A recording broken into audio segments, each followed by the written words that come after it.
Hi guys, ಮನೆಯಲ್ಲೇ ಯಾವ ರೀತಿ ಸಿಂಪಲ್ ಆಗಿ ಪಾನಿಪುರಿ ಮಾಡ್ಕೊಳ್ಳೋದು ಅಂತೇಳಿ ನಾನು ಈ ವಿಡಿಯೋದಲ್ಲಿ ತೋರಿಸ್ತಾ ಇದ್ದೀನಿ. ತುಂಬ ಸಿಂಪಲ್ಲು.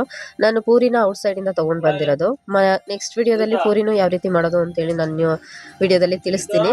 ಈಗ ಫಸ್ಟಿಗೆ ನಾನು ಇಲ್ಲಿ ಪಾನಿನ ಯಾವ ರೀತಿ ಮಾಡೋದು ಅಂತೇಳಿ ನಾನು ನಿಮಗೆ ತೋರಿಸ್ತಾ ಇದ್ದೀನಿ. ತುಂಬ ಸಿಂಪಲ್ ಫ್ರೆಂಡ್ಸ್, ಮನೆಯಲ್ಲೇ ಮಾಡ್ಕೊಂಡು ತಿನ್ನೋದ್ರಿಂದ ಇನ್ನೂ ತುಂಬ ಆರೋಗ್ಯಕ್ಕೆ ಒಳ್ಳೆಯದು. ಏನೆಲ್ಲ ಇಂಗ್ರೀಡಿಯೆಂಟ್ಸ್ ತೊಗೊಂಡಿದ್ದೀನಿ ಅಂದರೆ, ಅದಕ್ಕೂ ಮುಂಚೆ ಯಾರೆಲ್ಲ ನಾನು ಹೊಸದಾಗಿ ವಿಡಿಯೋಸ್ ನೋಡ್ತಾ ಇದ್ದೀರಾ, ಪ್ಲೀಸ್ ನನ್ನ ಚಾನಲ್ನ ಸಬ್ಸ್ಕ್ರೈಬ್ ಮಾಡಿಕೊಂಡು ಪಕ್ಕದಲ್ಲೇ ಇರೋ ಬೆಲ್ಲೈಕನ್ ಕ್ಲಿಕ್ ಮಾಡಿ ಅಂತ ಹೇಳ್ತಾ ವಿಡಿಯೋನ ಸ್ಕಿಪ್ ಮಾಡಿದ್ರೆ ಪೂರ್ತಿ ವಿಡಿಯೋ ನೋಡಿ.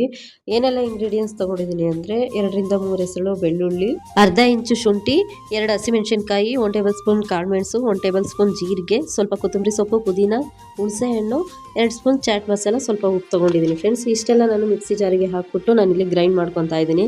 ನಿಮಗೆ ಪಾನಿ ಸ್ವಲ್ಪ ಖಾರವಾಗಿರಬೇಕು ಅಂದರೆ ಐಟಮ್ಸ್ ಸ್ವಲ್ಪ ಜಾಸ್ತಿ ಹಾಕಬೇಕಾಗುತ್ತೆ. ಅದನ್ನೆಲ್ಲ ಮಿಕ್ಸಿಗೆ ಹಾಕ್ಬಿಟ್ಟು ಗ್ರೈಂಡ್ ಮಾಡಿ ನಾನು ಇಲ್ಲಿ ಅದನ್ನು ಶೋಧಿಸ್ಕೊತಾ ಇದ್ದೀನಿ. ಅದೇನು ಮಿಕ್ಕಿರೋದಿರುತ್ತಲ್ಲ ಅದನ್ನು ಬೇಕಾದರೆ ಫ್ರಿಜ್ಜಲ್ಲಿ ಇಟ್ಬಿಟ್ಟು ಇನ್ನೊಂದ್ಸಲ ಬೇಕಾದರೆ ಪಾನಿಪುರಿ ಮಾಡಿದಾಗ ಇದನ್ನೇ ಇದ್ರ ಜೊತೆಗೆ ನಾನು ಸ್ವಲ್ಪ ಸಾಲ್ಟ್ ಹಾಕ್ಬಿಟ್ಟು ಗ್ರೈಂಡ್ ಮಾಡಿ ಅದರಿಂದ ಫಿಲ್ಟ್ರ್ ಮಾಡಿರೋದ್ರ ಜೊತೆಲೇ ಮತ್ತೆ ನಾವು ಪಾನಿನ ರೆಡಿ ಮಾಡ್ಕೋಬೋದು.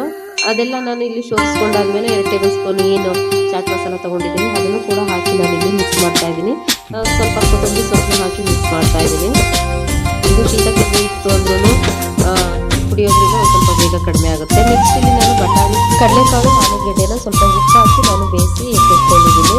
ಅದ್ರ ಜೊತೆಗೆ ಒಂದು ಬೌಲಷ್ಟು ಈರುಳ್ಳಿನ ಚಿಕ್ಕದಾಗಿ ಕಟ್ ಮಾಡಿ ನಾನಿಲ್ಲಿ ಹಾಕ್ಕೊತಾ ಇದ್ದೀನಿ. ಸ್ವಲ್ಪ ಕೊತ್ತಂಬರಿ ಸೊಪ್ಪನ್ನು ಕೂಡ ಹಾಕ್ಕೊತಾ ಇದ್ದೀನಿ. ಇದನ್ನೆಲ್ಲ ಕೊತ್ತಂಬರಿ ಸೊಪ್ಪು ಎಲ್ಲ ಹಾಕ್ಬಿಟ್ಟು ನಾನಿಲ್ಲಿ ಚೆನ್ನಾಗಿ ಮಿಕ್ಸ್ ಮಾಡ್ಕೊತಾ ಇದ್ದೀನಿ. ಮಿಕ್ಸ್ ಎಲ್ಲ ಆದಮೇಲೆ ನಾನಿಲ್ಲಿ ನೆಕ್ಸ್ಟು ಒಂದು ಸ್ಟವ್ ಮೇಲೆ ನಾನು ಒಂದು ಕಡಾಯಿ ಇಡ್ತಾ ಇದ್ದೀನಿ. ಆ ಕಡಾಯಿಗೆ ಆಯಿಲ್ ಹಾಕ್ಬಿಟ್ಟು ಏನು ರೆಡಿ ಪೂರಿ ನಾನು ತೊಗೊಂಡು ಬಂದಿದ್ದೀನಿ. ಎಣ್ಣೆ ಎಲ್ಲ ಚೆನ್ನಾಗಿ ಕಾದಾದ್ಮೇಲೆ ಈ ರೆಡಿ ಪೂರಿನ ನಾನು ಹಾಕ್ತಾ ಇದ್ದೀನಿ.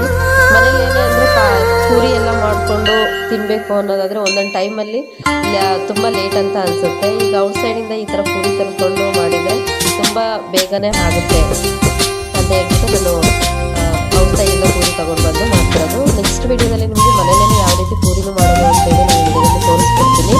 ಈ ರೀತಿ ಎಲ್ಲ ಪೂರಿಗಳನ್ನೆಲ್ಲ ನಾನು ಎಣ್ಣೆಗೆ ಹಾಕಿ ಇಟ್ಕೊತಾ ಇದ್ದೀನಿ. ಮನೆಯಲ್ಲಿ ನೀವು ಅಷ್ಟು ಮಾಡ್ಕೊಳ್ಳಿ ಅಂತ ಹೇಳಿದ್ರೆ ತುಂಬ ಸಿಂಪಲ್ಲು ಅಂತ ಇದು ಕಷ್ಟ ಅಂತ ಏನಲ್ಲ. ನಾನು ಇದ್ರ ಜೊತೆಲಿ ಮಿಕ್ಸ್ಚರು, ಪಾನಿ, ಈರುಳ್ಳಿ ಎಲ್ಲ ತೊಗೊಂಡಿದ್ದೀನಿ. ಒಂದು ತಟ್ಟೆಗೆ ಹಾಕ್ಕೊಂಡು ತಿಂದರೆ ಮನೆಯಲ್ಲಿ ತಿಂತಾಯಿದ್ರೆ ಇನ್ನೂ ತಿನ್ನಬೇಕು ಅಂತ ಫೀಲ್ ಆಗ್ತಿರುತ್ತೆ.